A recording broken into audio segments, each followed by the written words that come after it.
Bem-vindos ao curso de Licenciatura em Química da Univesp. Essa é a disciplina de Introdução à Química Quântica e a gente vai continuar a discussão da semana anterior, ainda considerando alguns aspectos, fundamentos quânticos, que a gente vai chamar de Fundamentos Quânticos 2. Vamos lá.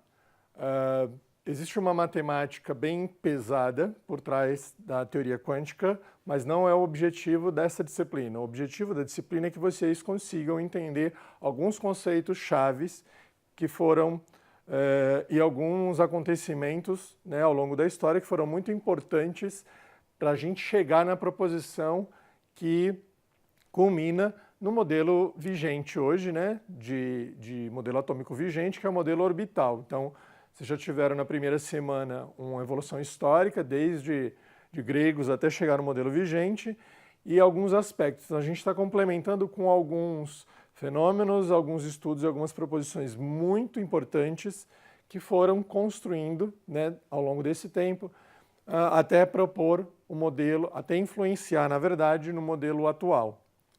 Então, dando sequência, a gente viu contribuições muito importantes do Planck, mesmo uma contribuição teórica do Max Planck, depois uma contribuição do Albert Einstein em relação ao efeito fotoelétrico, efeito Compton e tudo mais, e alguns desses têm aplicações no dia a dia, mas isso a gente vai falar um pouquinho mais para frente. Então, lá na proposição do Einstein, né, e um pouco antes dele, com a mecânica clássica, partícula era partícula e onda era onda. Então, quando Einstein vai fazer a proposta da teoria de fótons, ele vai começar a inserir características de partícula para a radiação, quando ele vai propor o fóton, né? Então, a radiação ela se propaga como uma onda, mas ela choca, então, como uma partícula. E isso foi, na verdade, o pontapé para outra contribuição que é também pensar no sentido contrário, né? Mas a gente vai ver essa questão. Então, se lá a gente tinha partícula é partícula e onda era onda dentro da mecânica clássica, já com os fundamentos da teoria quântica dentro de uma mecânica quântica, não dá para delimitar dizendo que um é uma coisa e outro é outra, mas sim elas são complementares. Então, pensando aqui na ideia, né, da onda, quando uma radiação passa por uma fenda, né, passa por uma fenda única, um colimador, a gente tem um padrão, né, no anteparo. Então, imaginando aqui, a radiação vem, passou por esse anteparo, passou pelo colimador pela fenda simples, ela é projetada no anteparo, a gente tem esse padrão aqui de representação. Se a gente tivesse, então, fendas duplas, a gente encontra este outro padrão de interferência, ou seja, essas ondas, em algum momento elas se sobrepõem, em outro momento elas se anulam. Então, quando sobrepõe, soma, quando se anula, quando, né, elas estão com sinais contrários, elas vão se anular. E a gente vai ter esse padrão de interferência. Ora a gente vai ter bandas mais escuras e ora a gente vai ter bandas mais claras. Então, essa é uma característica das ondas. Entretanto, quando você passa um feixe de prótons, de nêutrons ou de elétrons pelo colimador, você vai obter um padrão de interferência também muito similar. E aí, a questão é, bom, mas a matéria, a partícula, ela vai sofrer difração? Então, com esses questionamentos e os questionamentos anteriores da ideia de que a onda, a radiação, ela tem características corpusculares, características de partícula, porque ela se choca, porque a onda ela atravessa, né, esse meio.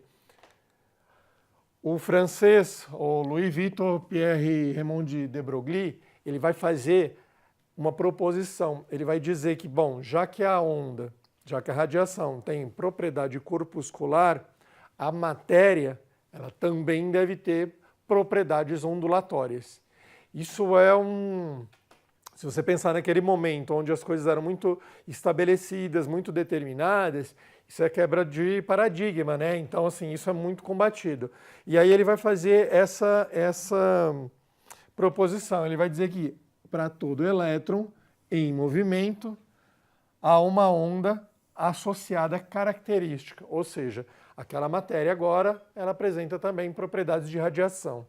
Então, se a gente pegar aqui energia é mc², né, massa vezes a velocidade da luz ao quadrado, e o momento lá da mecânica clássica para a matéria é massa vezes velocidade, a gente pode usar aqui massa vezes a velocidade da luz para poder considerar, então, já que a gente está pensando nesse aspecto, então a gente pode fazer até uma substituição em função aqui, que o meu momento ele vai ser energia sobre a velocidade da luz ao quadrado.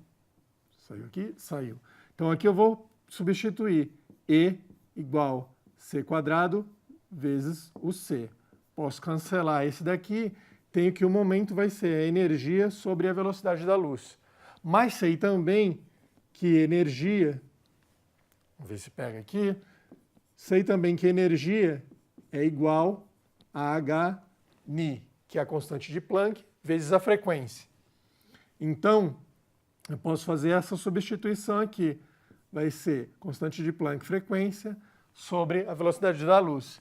Sei também que a velocidade ela vai ser o comprimento de onda vezes a frequência. E aí eu posso também fazer, então, essa substituição. Comprimento de onda vai ser a velocidade sobre a frequência. O inverso, então, do comprimento de onda vai ser a frequência sobre a velocidade da luz. Então, aqui o que eu vou ter é que o meu momento vai ser, então, a constante de Planck sobre o comprimento de onda. A constante de Planck sobre o comprimento de onda eu estou relacionando com o momento. Olha aqui. O meu comprimento de onda, a constante de Planck e o momento, que é o mv, que é a massa vezes a velocidade. Então, aqui, note que eu estou relacionando comprimento de onda, que é uma característica da radiação, e estou associando o momento, que é uma característica da matéria. Então, a gente consegue estabelecer essa relação, na qual H é a constante de Planck, P é o momento e o comprimento de onda. Então, essa proposição do de Broglie, ela vai reforçar essa ideia de dualidade onda-partícula. Então, não é só a radiação, agora que tem propriedade corpuscular, mas a matéria também começa a ter também suas propriedades ondulatórias. Então, essa é uma grande contribuição que ele trouxe, e isso lhe rendeu um prêmio Nobel. Foi um dos mais jovens a ganhar o prêmio Nobel, com 37 anos, né? Depois, juntamente com outros cientistas, todas essas grandes descobertas nesse momento histórico aqui, nessa sequência, quase todos eles foram laureados com o prêmio Nobel, de tamanha repercussão e importância da contribuição que eles trouxeram para a ciência. Então, se a gente vai levar em consideração agora que a matéria também tem comportamento de radiação de onda, uma pergunta que fica é essa: por que a gente não consegue observar no dia a dia a propriedade ondulatória na matéria, né, que a gente consegue enxergar diretamente? Diferentemente, por exemplo, se a gente pudesse, na verdade, enxergar um nêutron, um elétron, alguma coisa assim. A gente pode voltar naquela relação anterior, né, onde a gente tinha comprimento de onda igual a constante de Planck sobre o momento, que é constante de Planck sobre massa vezes a velocidade. Ou seja, aqui dá para a gente ter uma ideia que a massa e o comprimento de onda são inversamente proporcionais. Então, para partículas muito pequenas do interior, né, de um átomo, por exemplo, um elétron, onde a massa é muito pequena, como ela é inversamente proporcional, o comprimento de onda dela vai ser grande. E aí a gente consegue, de fato, observar os fenômenos da ondulatória. Então a gente vai ver que um elétron difrata, um nêutron difrata, e a partir dessas propriedades já foi se desenvolvido algumas técnicas de microscopia eletrônica, até para você conseguir estudar e caracterizar a superfície de materiais. Em contrapartida, para um corpo de massa muito grande, por exemplo, uma pessoa, aproximadamente 70 quilos, 80 quilos por aí, o comprimento de onda associado vai ser muito pequeno. Então a gente não vai conseguir observar. Então, a ideia da dualidade onda-partícula é que para corpos submicroscópicos ou muito pequenos, a gente consegue, de fato, notar e identificar essa diferenciação, ou seja, essa dupla função, tanto como onda, ora como onda e ora como partícula. Então é uma contribuição muito importante que o de Broglie trouxe, né, nesse movimento das mudanças que vários outros cientistas foram propondo. Então, para corpos muito pequenos, é difícil a gente conseguir observar esses fenômenos. Para corpos muito pequenos, é muito mais fácil a gente observar o fenômeno de onda ondulatória. Para corpo muito grande, é muito mais difícil. Baseado na mecânica clássica, né, quando a gente tem lá o momento, que é o produto da massa vezes a velocidade, a gente consegue identificar, então, aqui, na verdade, qual é a posição e qual a velocidade que esse objeto está se movendo. Com isso, eu consigo operar na previsibilidade. Então, eu consigo fazer cálculos, né, de se eu sei qual é a posição x de determinada partícula e consigo determinar a velocidade, a partir de um momento x', eu consigo ter uma previsão, uma previsibilidade de onde ela vai estar, como ela vai se comportar. Dessa perspectiva, então, da teoria quântica, para esses corpos muito pequenos, vai ser um pouco mais difícil fazer isso. Por quê? Porque quando a gente está lidando com esses corpos muito pequenos, ou seja, com um elétron, com um nêutron, né, com essa partícula, para a gente poder fazer uma aferição, uma medição disso, a gente vai precisar incidir radiação e incidir luz. Como o corpo é muito pequeno, a incidência dessa radiação, ela pode causar um desvio, então, desse observável dessa partícula. Então, o que no final, né, da década, em 1927, um alemão, Werner Heisenberg, ele vai propor é a ideia que ele vai chamar de teoria do princípio da incerteza. Ou seja, se eu tentar fazer uma medição, eu altero a posição e influencio na velocidade. Então, se eu incido luz numa partícula que é muito pequena, para tentar determinar qual é a posição dela, eu estou alterando a trajetória e o movimento e eu não consigo determinar a velocidade dessa partícula. Se eu faço essa medição para determinar a velocidade dessa partícula, eu perco a informação da posição na qual ela se encontra.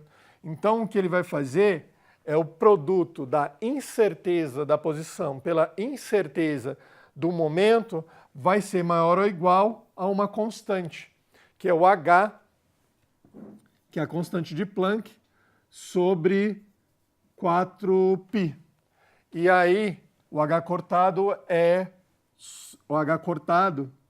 que é a constante de Planck cortada, ela tem um valor de H sobre 2π. Então, por isso que, ora, vai aparecer aqui H cortado sobre 2, ou H sobre 4π. Note que H é uma constante, π também é constante. Então, esse valor é constante. O que significa que quanto mais aumenta um, mais diminui o outro. Então, aqui é a proposição do Heisenberg, onde ele vai dizer que a gente não consegue determinar posição e momento simultaneamente. E isso vai fortalecer a ideia, então, da teoria quântica, diferentemente da teoria clássica, que a gente trabalhava com uma característica, uma perspectiva determinística. Agora a gente tem que trabalhar com a ideia de probabilidade. Então isso influencia lá nos modelos atômicos. Quando vocês tinham um modelo do Rutherford com órbitas pré-estabelecidas, o Bohr vai tentar fazer uma sacada, dizer que essas órbitas são determinadas, porque se ela tivesse em movimento circular ao redor do núcleo, né, o elétron dissiparia energia e cairia no núcleo. Quando ele propõe órbitas fixas e discretas, ele diz que ele só pode assumir determinadas posições, determinados níveis. E aí vem uma outra contribuição, que foi na esteira, considerando o que o Heisenberg propõe do princípio da incerteza, proposta pelo Erwin Schrödinger, que é essa ideia de que não se determina a posição exata do elétron, mas se determina uma região de maior probabilidade de encontrar esse elétron. Para fazer essa discussão, ele vai propor a ideia de uma função de onda, uma equação matemática que descreve todas as características do seu sistema. Então essa é uma grande contribuição do Schrödinger, quando ele vai propor um novo modelo, que é, na verdade, o modelo vigente hoje, né? O modelo atômico vigente hoje é o modelo de orbital, sai da ideia de órbita estabelecida para a ideia de orbital com probabilidade de encontrar esse elétron calcada na questão de uma função que descreve esse sistema. E para a gente poder, né, finalizar essa discussão, tem uma proposta muito interessante feita pelo Schrödinger para lidar com essa questão de estados superpostos, que é chamado o experimento do gato do Schrödinger, é o experimento teórico, isso não foi feito realmente, né? Vocês vão poder encontrar várias animações aí na internet disponíveis que mostram essa questão, porque a função de onda ela vai ser a superposição de funções, né? Que elas podem ser construtivas ou não. Então aqui nesse caso, a ideia é uma caixa, né, escura, que ninguém vê o que tem dentro, e aí lá dentro tem um gato vivo. Um dispositivo radioativo que vai emitir radiação, né? Um contador Geiger aqui que determina a radiação. A ideia é que a emissão radioativa, o decaimento, ele é probabilístico. Você não tem a certeza de dizer assim, agora emitiu, agora não emitiu. Então, a gente está trabalhando na perspectiva da probabilidade. Se ocorrer decaimento radioativo, o contador Geiger ele é acionado e ele dispara um anteparo que quebra um frasco que tem veneno. E aí esse veneno, rapidamente, né, no ambiente fechado, o gato morre. Entretanto, você não consegue ver o que tem lá dentro.